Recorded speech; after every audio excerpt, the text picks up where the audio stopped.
le général Delattre de Tassigny signait, au nom de la France, à Berlin, la capitulation de l'Allemagne nazie. La France effaçait ainsi la défaite de 1940 et l'esprit collaborationniste.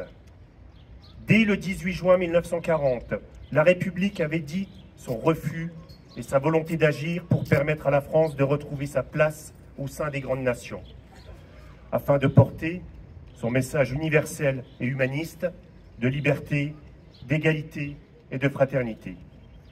Le 8 mai 1945, ce jour-là rayonnait donc de la victoire des valeurs humanistes et démocratiques sur une idéologie raciste, criminelle, grâce à ces femmes et à ces hommes qui ont accepté que leur destin individuel s'efface devant le destin collectif de la France. Rappelons-nous à ce titre ces mots gravés dans la pierre sur certains mémorials. La douleur m'a brisé, la fraternité m'a relevé, de ma blessure a jailli un fleuve de liberté. Rappelons-nous également ces paroles du général Delattre de Tassigny. Vous avez, par vos efforts, votre ferveur, votre héroïsme rendu à la patrie son rang et sa grandeur. Le 8 mai 2023, nous venons de nous recueillir devant le monument aux morts et de rendre hommage à nos enfants morts pour la France. Il nous faut retenir l'essentiel de cette cérémonie, à savoir la manifestation de la solidarité durable qui unit les femmes, les hommes prêts à servir, c'est-à-dire non seulement un héritage, mais une promesse. La promesse faite le lendemain de la victoire de construire une Europe libre, unie, solidaire et rassemblée.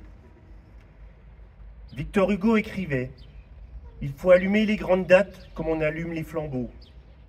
Il nous appartient aujourd'hui d'entretenir celui du 8 mai. Notre rassemblement aujourd'hui s'enracine ainsi profondément dans notre histoire. Il est l'expression de notre vigilance du présent face aux tentatives de révision du passé, contre l'intolérance, le fanatisme. Il est l'expression de notre vigilance pour la paix, le respect de la personne humaine et les droits des peuples.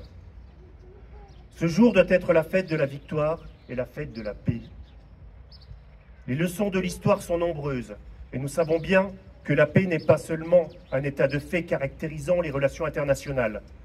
La paix est la traduction d'un effort permanent de chacun des hommes pour que disparaissent la haine, les conflits et les morts qu'ils entraînent.